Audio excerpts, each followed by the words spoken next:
A hitchhiker was walking alone on a deserted highway when he bumped into a kid's bike on the roadside. Little muddy footsteps led him to the woods, where he saw a little girl and her dog fighting for their lives in a river just meters away from the edge of the waterfall. He decided to risk his life to bring them to shore, but will he succeed? Before we continue, please take some time to subscribe to Dailydose, like, and share this video with your friends. It might brighten their day and inspire them to do good. Also keep watching because an important lesson awaits at the end of the video. The afternoon was torrid and fierce as the midday sun shone with all its might. Richard had just gotten down from a truck he hitchhiked and could barely stand on the hot tar road. His feet were getting baked in his damp, smelly sneakers. He panted heavily, looking around for a thirst-quenching drink. But as far as his sunken eyes could see, there was not a drop of water. Beads of sweat trickled down Richard's suntanned face as he kept walking, scolding himself for running away from his cozy home 7 years ago. He just finished high school back then. 17 and spirited, he wanted to be a musician and start a band in Los Angeles. But his parents were against it and wanted him to become a doctor. Torn between his passion and his parents, Richard absconded with the money he'd stolen from his dad's safe in search of fame and wanted to return a celebrity. But here he was now, defeated, homeless, hungry, and in need of love and support. He had come to reunite with his parents, not sure if they would even talk to him for betraying them. Just as he finished a 2-mile hike on the scorching, deserted highway, Richard stopped on the roadside to pick wildflowers for his mother. Suddenly, he noticed a little bike lying there. A kid's bike. What's it doing here, this far? Richard wondered and approached the spot, staring in horror at a water bottle and a small pink helmet lying nearby. He leaned closer and noticed fresh little muddy footsteps disappearing into the woods. Richard's brows shot up in terror as he hurried toward the entrance of the dense forest. It seemed eerily unusual for a little kid to be all alone there. And the highway? It was certainly not safe, with the main town 5 miles away. What would a kid be doing here all alone? Richard was puzzled. Anxious, the 2 4-year-old walked on the gravel path, his feet shuffling through the creepers and rotten branches. The musky forest air and chirping crickets unsettled him. Imagine a little kid out there alone. Richard's instincts told him something was wrong, so he cupped his hands around his mouth and called out to the child. "Hello, anyone there? Hello?" Just as he changed course, he heard a faint cry from the heart of the woods. It was a little girl's cry for help. "Helpy, I'm a static. Help." The girl's voice faded with the wind. "I'm coming. Hold on." Richard bolted toward the voice. As he approached nearer and nearer, Richard heard a trickling sound at a distance and then a loud roar. "Oh my God," he gasped. Branches of rotting mountain trees twirled on the muddy brown river, the fierce current gushing through the rocks. The current was washing away everything on its course, and the girl was lucky the log was stuck onto something under the surface. But that would not hold on for long as the current grew faster and stronger. Richard was running out of time. He could not think of anything immediately. His only fear was to somehow pull the two out to the shore before they were washed toward the edge of the waterfall, which was just meters away. "Help!" The girl's voice shuddered Richard. Just then, his mind acted fast, and he ran back to get something. "Hold on, I'll be right back," he assured her. Moments later, Richard returned with a long coil of jungle vine tied around his waist. He knew it would not bear his weight and the child's, but it was his only hope to save the girl and her dog. He dived into the river and swam toward them. To his shock, the current was stronger, and since the water was muddy, he could not see clearly, and it choked his breath. But he kept going, paddling his hands through the fierce water. "Give me your hand. Don't look behind you. Just give me your hand," he told the girl.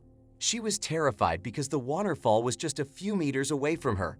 The girl didn't know how to swim. She threw her hands and legs into the water and crawled toward Richard, grabbing his hand. "Hold me tight," he said, piggybacking her. Richard used all his might and pulled the log toward him. He grabbed the dog's leash in one hand and swam toward the shore. "Thank you so much," the girl cried as she finally fell on the muddy shore panting. Richard breathed heavily, glad he had saved them on time. "But how did you get here?" he asked the girl. "What is your name?" "I'm Sandy, and Simba, my dog, is afraid of firecrackers. He ran away last time and never returned for 4 days." When he heard the sound of firecrackers today afternoon, he ran away again. I was scared he would go missing, so I followed him on my bike to catch him, said the girl.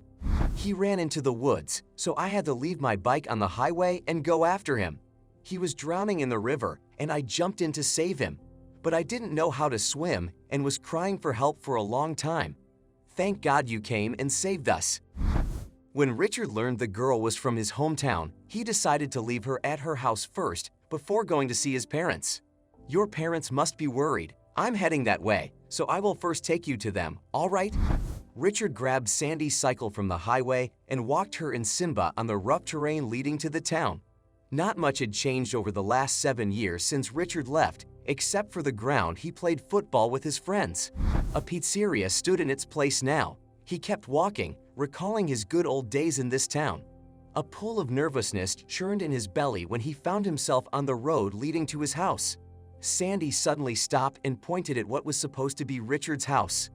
"That's my house. I live here with my parents," she said and ran toward the cottage. "What? You live here?"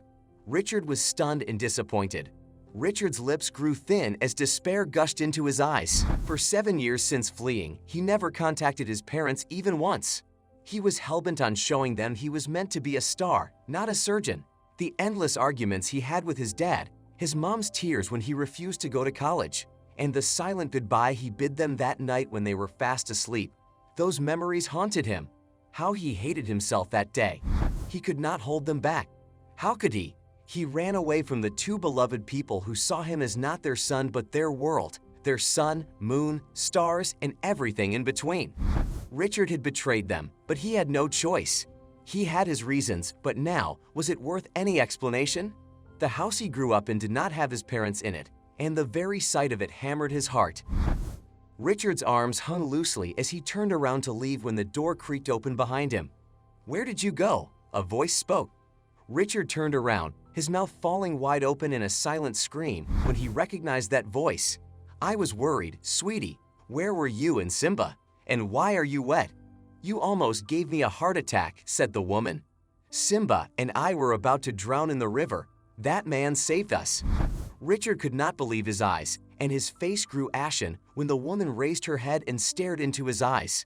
How could he forget that face? How could he not recognize that voice? How could he not know that the woman approaching him with her trembling hands and eyes pouring tears was his mother? "Richie?" Richard's mother, Doris, threw herself into his arms and cried all at once. "Look at you. Oh, just look at you. Where did you go, sweetie? I looked for you everywhere. How could you just leave like that?" Mom, I am sorry." Richard stammered. He could not speak further. His tears would not allow him to, but he took a breath and mustered the courage to continue. "I don't even know how to face you, Mom. I'm so sorry. I didn't mean to. Dad, and you were so strict about my career. Please forgive me, Mom. I'm sorry for not calling you. I promise I'll not leave you again." Doris was angry with him.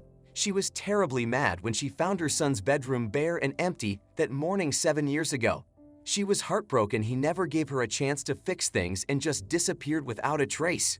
But now she was not mad at him. Her son, the first ever light of her life, was back. "I'm glad you're back, sweetie." Doris hugged Richard. He was surprised his mother was not angry with him for what he did. He was elated and wanted this moment of joy to last longer. But one question still haunted him. Doris didn't answer Richard and took him home instead. Overwhelmed, he stood frozen as soon as he entered the living room. It was the way he left it 7 years ago. Not a thing seemed to be touched or moved from its place. "Mom, where's Dad?" Doris led Richard to his dad's room. He wrapped his arms over his head, burying his pale face between them. Richard's heart throbbed and wanted to stop beating when he saw his dad, who taught him to take his first baby steps, who taught him to riding his bike, who taught him to play football, sitting in a wheelchair. When Richard ran away, his parents were heartbroken, and the most to be affected was his dad, Thomas. He suffered a stroke and was paralyzed waist down. "Dad, Richard ran to his dad and dropped to his knees. He had never cried as he did that day. Thomas was overwhelmed with joy after seeing his son and didn't utter a word. Instead, happiness poured out of his eyes. The dad and son hugged and cried into each other's shoulders when Sandy suddenly walked in. Her big brown eyes and chestnut hair puzzled Richard. "Who is this girl?" he asked his mother again, knowing little it would rain tears from his eyes after knowing the answer. "She's your sister," said Doris. "What? My sister?" Richard reeled in shock. "Yes, sweetie, Sandy is your little sister." Thomas broke Richard's silence. "Your mom was 3 months pregnant when you ran away. We were very excited to tell you that you were going to be a big brother the very next day. But you left us that night and never came back. We tried to find you after that. We walked up and down the police station, circulated pamphlets with your photo, but nothing helped," added Doris in tears. A painful sensation stung Richard's heart. He could not find a spot to forgive himself for what he'd done. He cried, and that was the least he could do. Suddenly, he felt 3 pairs of hands and 2 paws against his back. "Let it go, sweetie. Let's not think about it again. We are happy you're back to us. You saved your little sister. You gave us not 1 but 2 of our worlds back." A wave of joy and comfort swept Richard's heart as he hugged his family, promising himself he would never leave them again. What can we learn from this story? Do not shy away from helping someone. You may never know how your act of kindness could save them. On his way home, Richard noticed a little bike on the highway.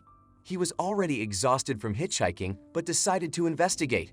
When he found a girl and her dog fighting for their lives in the river in the woods, he did not hesitate to help them.